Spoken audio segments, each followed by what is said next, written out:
Buenas noches. El objetivo de este video es presentar la formulación y evaluación de proyectos desde los aspectos teóricos hasta los aspectos prácticos. En primer lugar, hay que señalar que es un proyecto.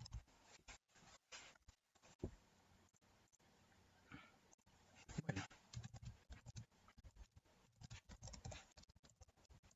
un proyecto es una idea, un camino a una misión por lograr un objetivo técnico cumplido por la labor de un equipo multidisciplinario. Básicamente, un proyecto es una idea, algo que se quiere alcanzar, algo que se quiere lograr a través de una serie de herramientas, tanto teóricas como prácticas, que permiten realmente la consecución de este objetivo y por otro lado, también el proyecto en sí, si es ordenado, te va a conducir realmente al éxito. Dentro de la evaluación y formulación de proyectos hay dos conceptos básicos y fundamentales. Estos son la factibilidad y la viabilidad. ¿Qué quiere decir con esto? Que hay muchos proyectos, en general todos los proyectos son factibles. ¿Qué quiere decir esto? Que uno puede soñar con ir a la luna, uno puede soñar con viajar a Marte, uno puede tener muchos sueños. Esos van más al ámbito factible, porque todo puede ser posible, todo puede ser posible. A pesar de que a veces hay limitaciones técnicas, pero si hay un esfuerzo mayor, se puede lograr. Un ejemplo, también factible puede ser extraer petróleo de la Antártida. Pero por otro lado, el concepto de la viabilidad tiene que ver más que nada con los aspectos económicos y financieros ligados al proyecto. ¿Qué quiere decir con esto? Que puede existir la posibilidad que realmente se extraiga petróleo de la Antártida, pero comercialmente, financieramente, puede ser no rentable, porque los costos de extracción pueden ser altos, las legislaciones pueden ser barreras de entrada, etcétera. Eso básicamente tienen que tener en cuenta cuando se habla de proyectos. Por eso el proyecto como idea general es fundamental, pero es más fundamental aterrizarlo de inmediato aspectos de que se puede o no se puede hacer. Para que lo fiable, para que lo factible sea, nos conduzca a que sea viable, tiene que pasar lo siguiente. En primer lugar, tener un buen externo. ¿Qué quiere decir con esto? O sea, tener en cuenta lo que está pasando en el ambiente, que afecte directamente o indirectamente al proyecto, a la empresa, a la organización que se quiere gestar. Por ejemplo, el aspecto principal que se debe tener para que lo factible se haga viable tiene que ver básicamente con la legislación. Porque muchas veces la legislación, las leyes, los decretos, etcétera, tienden a coartar la posibilidad de realmente ejecutar el proyecto. Por ejemplo, si hay una empresa que se quiere dedicar al reciclaje, tiene que tener en cuenta la ley de reciclaje, la ley de REP, la ley de municipalidades, entre otras, para poder realmente generar la política que ellos quieren lograr a partir de su funcionamiento como empresa. También tener en cuenta los aspectos propios, o sea, las fortalezas, las debilidades, tener en cuenta cuáles son sus objetivos y cuantificarlos. Es necesario que los objetivos sean medibles, sean reales y sean a corto, mediano plazo. ¿Por qué? Porque los objetivos son aquellos conceptos con los cuales se sueña, pero a la vez se sueña, pero teniendo en cuenta los aspectos de la realidad. Y esa es la diferencia con una visión o con una estrategia, que eso que tiene que ver más que nada cuando la empresa u organización ya está posicionada en la mente del futuro consumidor a través de enamorar. Y aquí viene el concepto de marketing. Siempre cuando se habla de marketing, se habla de poder vender más. Pero marketing es más que eso, marketing es saber cómo llegar al consumidor a través de una serie de estrategias, tanto de promoción, de publicación, de producto, de plaza, y por otro lado también tener en cuenta a la persona. Porque muchas veces se ejecutan alguna campaña publicitaria que no tiene nada que ver con el mercado objetivo. Si se quiere vender, por ejemplo, comida, no sé, fideos, porotos, y no se hace la segmentación de mercado adecuada, se pierde potencial cliente. O también si se ejecuta ya ese mismo restaurante en un lugar donde no haya mucha plusvalía con respecto a otras empresas que estén promocionando tu comida. La misma comida de tu competencia. Por ese sentido, hay que tener en cuenta dónde se va a ubicar la empresa, cuáles van a ser sus herramientas o estrategias de penetración de mercado, o si va a también desarrollar un mercado propio, porque muchas veces, sobre todo en la parte de la tecnología, se usa el copycat. O sea, Apple o Samsung crean X producto y buscan la manera de cómo copiar eso a partir de estrategias genéricas que son la diferenciación o liderazgo en costo. O por otro lado, pueden meter también el modelo Delta, pueden meter otras estrategias que son más avanzadas, los relojes estratégicos, que le colocan ahí más importancia al aspecto estratégico. Pero fundamentalmente tienen que tener esos aspectos.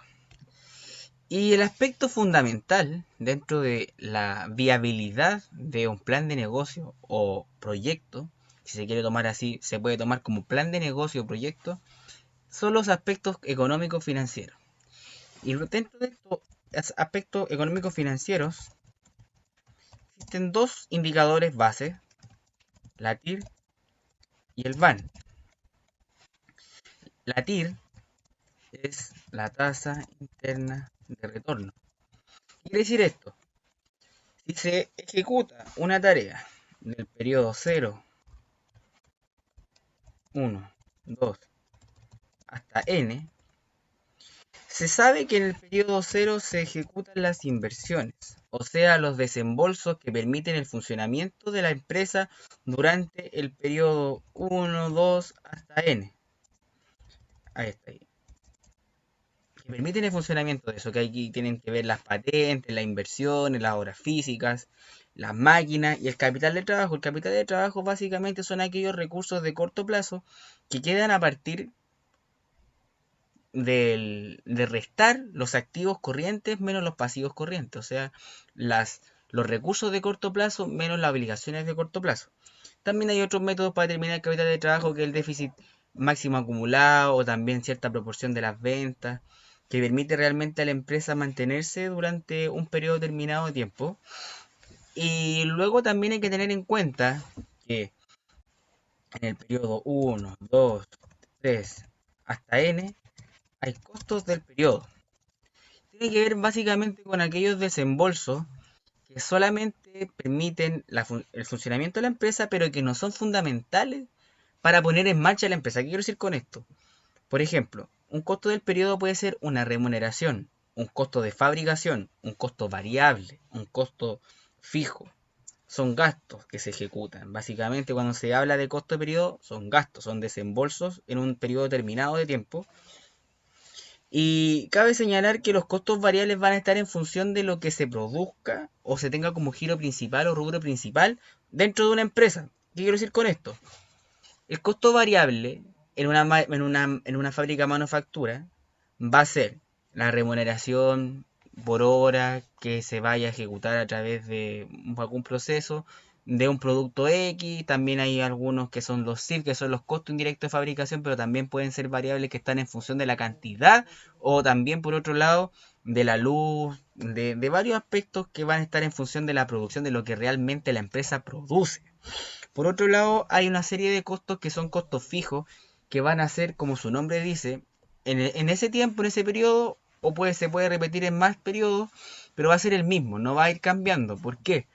Porque se pueden ser pagos como arriendos, depreciaciones. Cabe señalar que la depreciación, y que no se olvide, no es un desembolso de dinero, es una pérdida de valor de un activo fijo, o sea, de las inversiones iniciales. Primero se resta para obtener el resultado antes de impuestos e intereses. Esto sirve básicamente para poder reducir la base imponible y pagar menos impuestos. Y luego, después de impuestos, se recupera ese desembolso, entre comillas, para realmente mostrar que no hubo un movimiento de efectivo, solamente fue una pérdida de valor del activo. Ya. Entonces, también hay que tener en cuenta dentro de un proyecto la parte operativa que tiene que ver más que nada con tiene que ver más que nada con los aspectos de la localización, la ubicación, el proceso productivo. También las normas que existen con respecto a producir el bien o servicio, las normas ISO, las normas GRI, los aspectos internacionales, por ejemplo, una fábrica que produce mucho sulfuro de azufre o algún otro agente contaminante a la atmósfera, tener en cuenta los filtros, qué dice el protocolo de Kioto, qué dicen los acuerdos suscritos en Chile, por Chile, con todos los países donde ellos forman parte, con la PEC u otro, la ONU, etcétera. Esos son aspectos fundamentales para tener en cuenta al desarrollo de un proyecto. Por lo mismo, aquí se tiene un ejercicio. Este ejercicio señala lo siguiente, que se estiman ventas de 20.000 unidades a un precio de 160 pesos. Ya, 20.000 por 2 años. Luego acá se dice que se hará una ampliación que permitirá incrementar la producción y las ventas en 5.000 ventas anuales. Hay que tener cuidado con esto si se pone A o en. Si dice en, significa que 20.000 más 5.000 se van a producir en el periodo 3. ¿Por qué? Porque la ampliación para ejecutar se produce en el periodo 0, que sería el 2, y se empieza realmente a usar en el periodo 2 más n. Miento, n menos más 1, donde n sería en este caso 2, y aquí se empieza a usar el activo. Ya. ¿Qué más se tiene acá? Que los costos indirectos unitarios de fabricación serán mano de obra, material y costo indirecto. Un ejemplo de costo indirecto puede ser el lubricante que se utiliza para engrasar las piezas, o también puede ser también el pegamento con el cual se pega el zapato, o puede ser los sellantes que se utilizan para tener el celular. ¿Por qué? Porque a pesar de que tienen que ver dentro de la fabricación del producto, son menos relevantes con respecto a lo grande, al tamaño que puede tener ¿cómo se llama? El activo o mercadería para poder venderse. Ya. En este caso se tienen los elementos claros. En este caso sería costo variable unitario de 16 más 20 más 34, que sería igual a 600. No, 7, 70 sería el costo unitario. Y se determina básicamente multiplicando 20.000 por 70. 20.000 por 70. En este caso aquí son 25.000, 25.000 y 25.000 por 70. Ya. Y señala que los costos fijos de fabricación son 200.000 y los gastos fijos serían 150.000. Ya. Pero cabe señalar que hay inversión inicial de 2 millones, de 1.400.000 y de 600.000, que en este caso tiene que ver más que nada con el terreno, la obra física y la máquina de equipo. Y también tiene que ver el 60% del costo variable, que permite tener un margen con respecto a futuras inversiones que quiera realizar. Es como el capital de trabajo, es como una especie de fondo de acumulación que permite realmente a la empresa funcionar en el corto plazo. Ya. Por eso lo mismo acá son asciende la sumatoria de los cuatro desembolsos, entre comillas, a 4.840.000. Sería la inversión inicial. Ya. Luego se sabe que el activo suscrito acá de 1.400.000 obras físicas va a perder valor. ¿Y cuánto valor va a perder? ¿O cuánto va a ser su vida útil? Va a ser su vida útil, en este caso, ¿Por qué de 20 años? Porque va a perder su valor 5% y se sabe que el valor total es 100. 100 multiplicado por 0,05, no, 5%, no,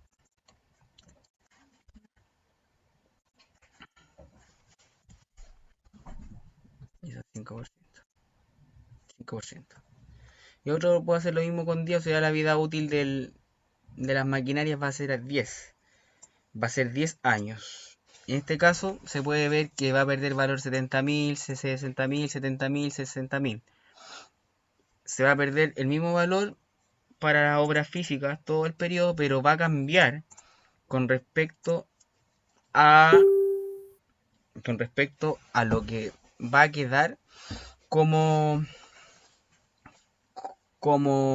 depreciación a partir del periodo 3 hacia adelante. ¿Por qué? Porque en el periodo 2 se va a ejecutar una ampliación para aumentar la capacidad productiva de la empresa. Por lo mismo, se sabe que se van a perder 60.000, 60.000, 60.000, 60.000. Pero como se suscribe la maquinaria o lo que se va a invertir en el periodo 2, la depreciación de este activo se va a empezar a contabilizar desde el periodo n-1, donde n es igual a 2. Por tanto, la depreciación total de 3 a 5 va a ser 60.000 más eso partido por 10, 20.000, dejando eso fijo.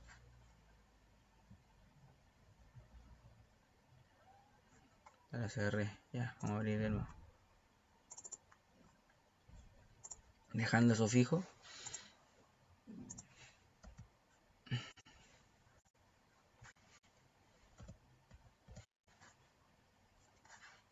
No puedo dejarlo fijo. Ahí sí. Dejando eso fijo. Por tanto, la depreciación va a ser la suma.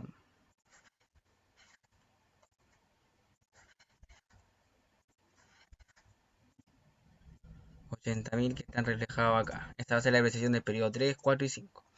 Por tanto, al ser el desglosado de todo esto, va a quedar un resultado antes de impuestos. Luego eso se le va a sacar el 20%, que se equivale al 20% del impuesto a la renta. Luego va a quedar un resultado después de impuestos. Y como se puede ver, la depreciación no es un desembolso como señalé.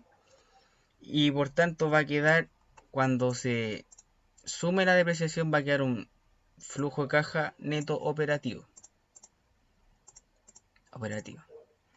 Ya. En este caso, en el periodo 2, se ejecuta la inversión por 200.000. Y por otro lado, ya después el capital de trabajo va a ser 0. Va a ser 0, ¿por qué? Porque la resta de esos 2 multiplicada por algo va a ser 0. La resta de esos 2 multiplicada por 0, en este caso 60%, va a dar un resultado. Para después llegar acá, que va a ser el flujo caja neto operativo de 1.550.000. ¿Por qué? Porque es la sumatoria de 1.400.000 más 70.000 más 80.000, da ese valor. Por tanto, la depreciación económica anual de esos tres periodos va a ascender a 150.000. El flujo caja neto va a ser el resultado después de impuestos, va a ser 1.400.000. Y se sabe por otro lado que en este caso va a haber una tasa de costo capital del 14%. 14%. Y aquí se puede determinar el por qué da el 14%, porque dice que el financiamiento va a ser 40% en préstamo más el 60% por 18%, y eso da 14%. Ya. Y como va a ser proyecto puro, no se va a tener en cuenta algún préstamo o alguna función de carácter financiero, porque esa no va a ser el costo capital de este ejercicio. Por lo mismo, se quiere obtener el valor económico. ¿Cuál es el valor económico? El valor económico es el valor del negocio a partir del flujo neto operativo partido por el costo de capital que se ejecuta a través de ese proyecto. En ese caso va a ser 1.400.000 partido por 14 igual 10 millones. 10 millones va a ser el costo, el valor del negocio. Cuando se liquida. ¿Por qué? Porque también aquí se puede seguir funcionando el negocio, funcionando, hasta que se acabe la vida útil de cada activo fijo, si se quiere hacer ampliación, mantención, etcétera. Y aquí, ¿por qué el costo del estudio de factibilidad del proyecto es de 250? ¿Y por qué no se incluye en el estado? ¿Por qué no se incluye en el proyecto? No se incluye en el proyecto porque ese costo es un costo que va a estar antes de la ejecución del proyecto. O sea, si ese estudio se realiza, se puede realizar o no el proyecto. No es necesario para poner en marcha el proyecto. A pesar de que sirve sí para tomar la decisión si que realmente se va a ejecutar, pero no tiene nada que ver con una inversión porque ese costo, ese desembolso se hizo antes que todo esto. Así que eso básicamente eso es un proyecto puro, que con lo cual el costo capital es el WACC, se contrasta con respecto a obtener un beneficio a partir del modelo VAN, que el modelo VAN más que nada toma los flujos del periodo 5 hacia atrás y los descuenta a una tasa de descuento que equivale al WACC, y eso se le suma a la inversión y da un algo estimado. ¿Por qué no se le resta la inversión? Porque la inversión es una salida de dinero. Si se le restase, se sumase todo y no tendría sentido determinar el BAN, porque el BAN es valor actual neto de qué, de los flujos futuros a una tasa de descuento actual. Eso es el proyecto, básicamente. Y la TIR se obtiene a través de iteraciones, o se puede obtener si son dos periodos a través de ecuaciones de segundo grado, pero en el caso de que sea mayor a dos periodos, se tiene que hacer por iteraciones o también por otros métodos matemáticos como la interpolación. Muchas gracias.